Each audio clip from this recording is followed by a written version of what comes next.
So in my video on what to do if you haven't filed tax returns in years, I encourage taxpayers to get back in filing compliance.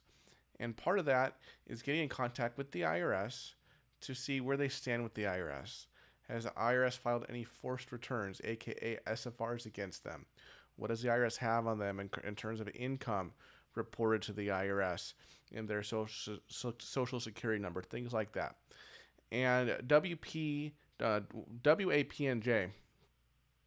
commented on that video. Wouldn't asking for your information put you back on the radar and in their crosshairs? Isn't it best to just keep quiet? And the answer is really no.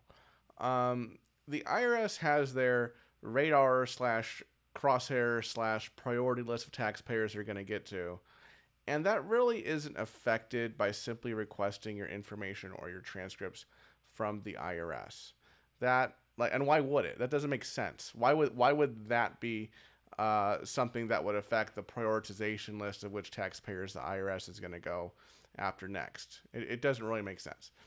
Another thing that I want to say on this point, especially the end of the comment, isn't it best to just keep quiet? I would say no. If you have not been in filing compliance and you know that you should have filed your returns, that is excellent grounds for the IRS to make a claim against you of tax evasion, which is a crime.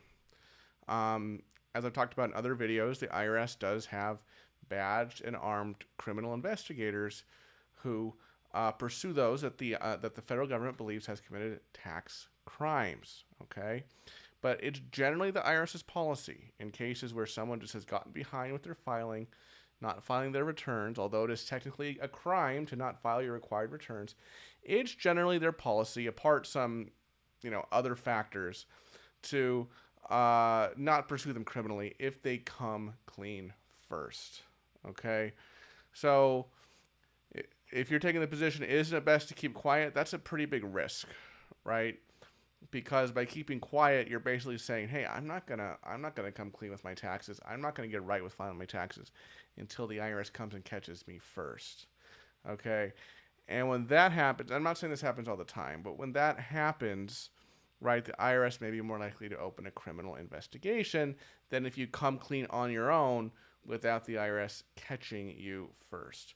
Now, if you want to play the risky game with the IRS, if you want to try to stay under the radar, keep quiet.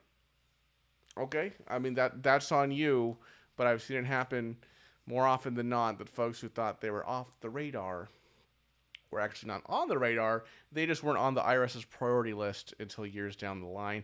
And with all this new money the IRS has received due to the Inflation Reduction Act, all the new hires they're having, do you really want to play that game with the strongest IRS that we've seen in decades? I sure wouldn't. If you're in a situation where you know you have IRS trouble, either you owe certificate back taxes to the IRS, you have unfiled tax returns, please reach out to us, Choice Tax Relief, 866-8000-TAX, that's 866-8000-829, or you can visit us at choicetaxrelief.com, fill out the form, and we will reach out to you. Thank you so much for watching, everybody. I'll see you in the next video. Bye-bye.